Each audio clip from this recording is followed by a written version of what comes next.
Doug Eberhardt is here. Eberhardt is a 30-year-plus financial markets veteran who's written 2 books on investing. Now, his first book was called Buy Gold and Silver Safely. That was published in 2010.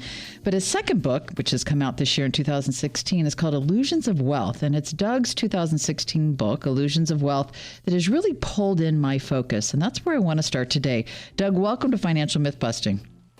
Thanks for having me on, Don. So your new book, Illusions of Wealth, has, I think, a super great title. So much of today's investment world is preoccupied with accumulating as many dollars as possible. And in their mind, they think that's what's going to make them wealthy. But rarely is anyone taking a step back and considering real wealth and what it actually means in today's world. Can you explain what you think or why you think what many people view as wealth is actually just an illusion? Sure. When you look at wealth, you look at it as assets that you own. And if there's a time that you need to use that wealth, meaning exchanging it for cash, there's some liquidity issues that may rise up. And many people are not aware of what those liquidity issues might be.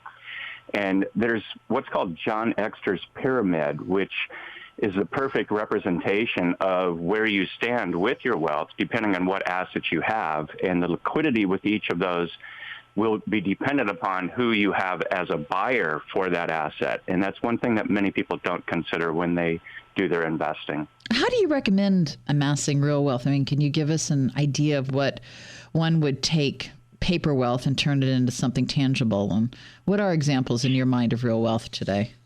Sure. The most liquid real wealth asset would be gold and silver. And I don't say that to push gold and silver upon people.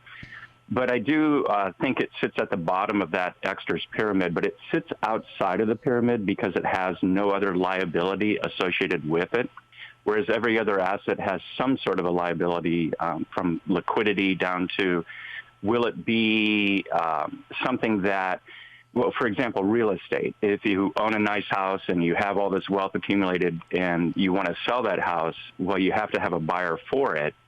And if you don't have a buyer for it, how long can you sit on it before you need to turn it into cash? And then maybe if it's a down market, get much less than what you think you really own in value for that asset. So there's a lot of things that go into what real wealth is, but it's liquidity, again, that is the most important part, because if you can't liquidate it, then you really don't have that wealth.